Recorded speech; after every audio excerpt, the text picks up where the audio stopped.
The AMSA is a comfortable, easily administered single-site injection that provides anesthesia for maxillary incisors, canines, premolars, and the related gingival tissues on the site of the injection without causing collateral anesthesia to the face and lips. Injection technique. AMSA anterior middle superior alveolar.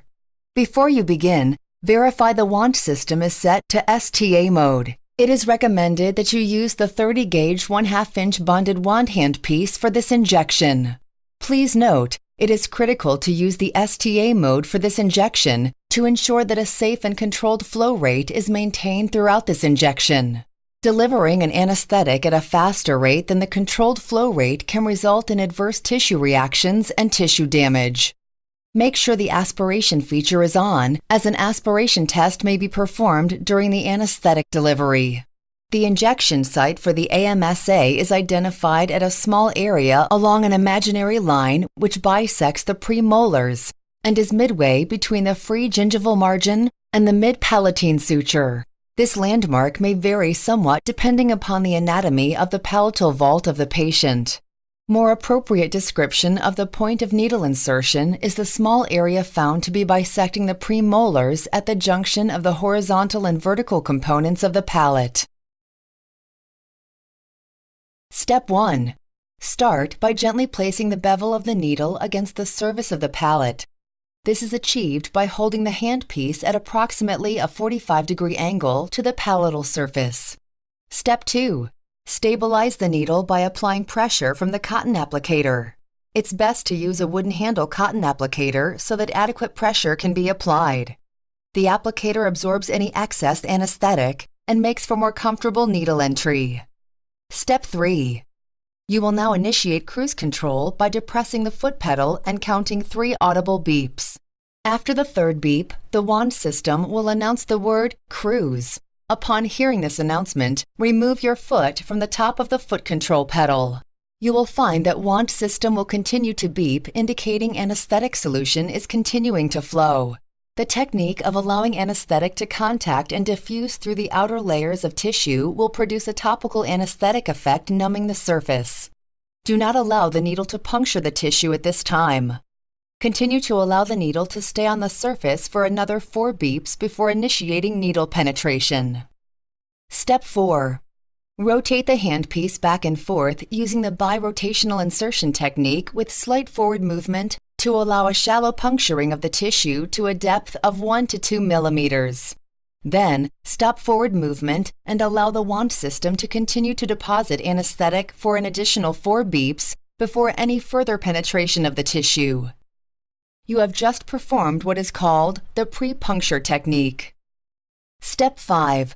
Continue to very slowly penetrate the palatal tissue with a gentle back and forth birotational movement, while simultaneously advancing another 1 to 2 millimeters before pausing. It should take anywhere between 6 and 8 seconds to reach bone, depending on the thickness of the palatal tissue. Step 6. Maintain the needle bevel against the surface of bone once it is contacted. You should begin to notice distinct blanching of the palatal tissue as an effect of the vasoconstriction in the local anesthetic. This is normal. After you have delivered the required dosage, you can remove the needle. To avoid anesthetic solution spray back into your patient's mouth, perform the following. While the needle is still embedded in the patient's tissues, depress and release the foot control pedal. Count 3 beeps upon releasing the pedal, and then totally remove the needle within the patient's mouth. Direct the needle away from the patient because a small amount of anesthetic solution may still be present. We will now show a clinical example of the AMSA injection being performed. Observe that the needle tip is applied to the surface of the palate. This is then followed by the placement of the cotton applicator to the needle tip. Firm pressure is applied with the cotton applicator. Once the needle is stabilized, the flow of anesthetic is begun by initiating the cruise control. Observe the birotational insertion technique allowing the needle to penetrate the surface by 1 to 2 millimeters, followed by a lack of forward movement for an additional 4 to 5 beeps before advancing again. Next, simultaneously advance the needle an additional 1 to 2 millimeters while rotating back and forth, which is subsequently followed by a pause in forward moment. You'll note distinct blanching is occurring to the palatal tissues, representing the effect of the vasoconstrictor within the tissues. This is normal and to be expected. All movements must be performed very slowly and gently. Do not move the needle more than 1 to 2 millimeters forward each time. Rapid movements are contraindicated. As the anesthetic solution is delivered, you will notice diffuse blanching of the tissue. Once the suggested volume of anesthetic solution is dispensed, the needle can be removed.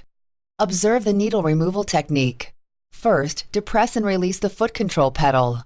Count 3 beeps after releasing the foot control, and then remove the needle from your patient's mouth. Note the total lack of anesthetic spray back upon needle removal. The needle is immediately directed away from the patient, as a small amount of anesthetic solution may still be present. Distinct blanching will be noticed throughout the palatal tissue on the site of the injection. It is the sole responsibility of each practitioner to identify, select, and administer the proper drug and volume for a given patient. The following information serves as a suggestion and is not meant as definitive guidelines for any specific patient. The suggested drug and volume for the AMSA injection is 2% xylocaine HLC, 1/1000th epinephrine. A drug volume of 3/4 to 1 cartridge is suggested when performing the AMSA injection. If you elect to use a 4% concentrated local anesthetic drug, such as 4% articaine HLC, use 1/2 the dosage previously suggested, and use caution when using these medications. Please refer to an appropriate textbook reference source for guidance and recommendations pertaining to local anesthetic solutions and specific volumes. The AMSA injection is very useful for those dental procedures performed in the maxilla. It effectively provides profound soft tissue and pulpal anesthesia of multiple maxillary teeth from a single injection, without producing collateral anesthesia to the lips and face, thus allowing greater post-treatment comfort. Additionally, those procedures that require a more accurate assessment of the patient's smile line during treatment, such as aesthetic restorative dentistry, can be accomplished with this maxillary injection technique with no collateral anesthesia.